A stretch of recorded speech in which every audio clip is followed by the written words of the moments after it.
Hello friends, welcome back to vet Vidyarthi YouTube channel. ಈ ಒಂದು ವಿಡಿಯೋದಲ್ಲಿ ಏನು ನೋಡ್ತಾ ಇದೀವಪ್ಪ ಅಂತಂದರೆ, ಬೆಂಗಳೂರು ವೆಟರ್ನರಿ ಕಾಲೇಜ್ ಸಿಗಬೇಕಪ್ಪ ಕೆ-ಸೆಟ್ ಥ್ರೋ 2026 ಅಲ್ಲಿ ಅಂದರೆ ನಿಮ್ಮ ರ್ಯಾಂಕ್ ಎಷ್ಟಿರ್ಬೇಕು ಅನ್ನೋದ ನೋಡ್ತಾನೆ.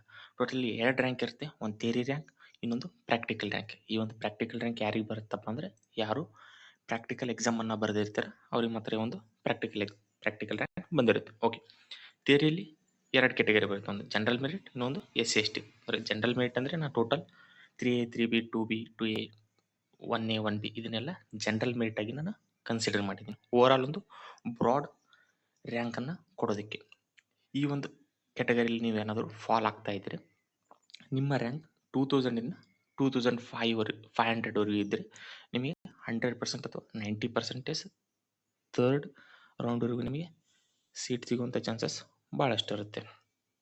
ಓಕೆ, ಇನ್ನು SC/ST ಕ್ಯಾಟಗರಿ ಬಂದರೆ ನಿಮ್ಮ ರ್ಯಾಂಕ್ 5000ಇಂದ 6000 ಅಂದರೆ ಬಿಲೋ 6000 ಅಂತ ಹೇಳ್ಬೋದು. ಇದ್ದರೆ ನಿಮಗೆ ಸೀಟ್ ಸಿಗುವಂಥ ಚಾನ್ಸಸ್ ಭಾಳಷ್ಟು ಇರುತ್ತೆ, ಅಥವಾ ನಿಮಗೆ ಥರ್ಡ್ ರೌಂಡ್ವರೆಗೂ ಬೆಂಗಳೂರು ಕಾಲೇಜಲ್ಲಿ ಸೀಟ್ ಸಿಗುತ್ತೆ. ಓಕೆ, ನೀವಿನ್ನು ಪ್ರಾಕ್ಟಿಕಲ್ ರ್ಯಾಂಕ್ ಅಥವಾ ಪ್ರಾಕ್ಟಿಕಲ್ ಎಕ್ಸಾಮ್ ಬರೆದ್ರೆ ಅದರ ರ್ಯಾಂಕ್ ಎಷ್ಟಿರಬೇಕಪ್ಪ ಅಂದರೆ, ಜನರಲ್ ಮೆರಿಟ್ ಸ್ಟೂಡೆಂಟ್ಸ್ಗೆ 20ಇಂದ 50ವರೆಗೂ ಇರಬೇಕು. ಈ ಒಂದು ರ್ಯಾಂಕ್ ಇದ್ದರೆ ನಿಮಗೆ ಸೀಟ್ ಸಿಗುತ್ತೆ. ಮತ್ತು SC/ST ಸ್ಟೂಡೆಂಟ್ಸ್ಗೆ 100ಇಂದ 250 ಅಂದರೆ ಬಿಲೋ 250 ಇರಬೇಕು. ಓವರಾಲ್ ನಿಮಗೆ ಇದು ಒಂದು ಬ್ರಾಡ್ ವ್ಯೂ. ಇಷ್ಟು ರ್ಯಾಂಕ್ ಇದ್ದರೆ ನಿಮಗೆ 90% ನಿಮಗೆ ಅಪ್ ಟು ಥರ್ಡ್ ರೌಂಡ್ವರೆಗೂ, ಫಸ್ಟ್ ರೌಂಡಲ್ಲಿ ಸಿಗದೇ ಇದ್ದರೂ ಕೂಡ ಥರ್ಡ್ ರೌಂಡಲ್ಲಿ ನಿಮಗೆ ಸೀಟ್ ಸಿಗುತ್ತೆ. ಎಲ್ಲಿ? ಬೆಂಗಳೂರು ವೆಟರ್ನರಿ ಕಾಲೇಜಲ್ಲಿ.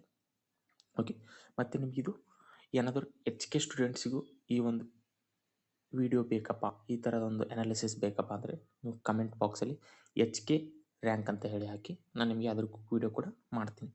ಹಾಗೂ ನಿಮ್ಗೆ ಏನಾದರೂ ಡೌಟ್ಸ್ ಇದ್ದರೆ ನೀವು ಕಮೆಂಟ್ ಬಾಕ್ಸಲ್ಲಿ ಕಮೆಂಟ್ ಹಾಕಿ, ಹಾಗೂ ನನ್ನ ವೆಟ್ ವಿದ್ಯಾರ್ಥಿ ಯೂಟ್ಯೂಬ್ ಚಾನಲ್ನ ಸಬ್ಸ್ಕ್ರೈಬ್ ಮಾಡಿ. ಭಾಳಷ್ಟು ಜನ ನೋಡ್ತಾ ಇದ್ದೀರಾ, ಆಲ್ಮೋಸ್ಟ್ 90% ಸಬ್ಸ್ಕ್ರೈಬೇ ಮಾಡ್ತೀರಿ. ನೀವು ಸಬ್ಸ್ಕ್ರೈಬ್ ಮಾಡಿದರೆ ನಾನು ಯಾವುದೇ ಒಂದು ವಿಡಿಯೋನ ಹಾಕಿದರೆ ನಿಮಗೆ ಆ ವಿಡಿಯೋ ಬೇಗ ತಲುಪುತ್ತೆ. ಮತ್ತು ನಿಮಗೆ ಟೆಲಿಗ್ರಾಮ್ ಚಾನಲ್ ಕೂಡ ಜಾಯ್ನ್ ಆಗ್ಬೋದು. ಆ ಒಂದು ಲಿಂಕ್ನ ಡಿಸ್ಕ್ರಿಪ್ಷನ್ ಹಾಗೂ ಕಮೆಂಟ್ ಬಾಕ್ಸ್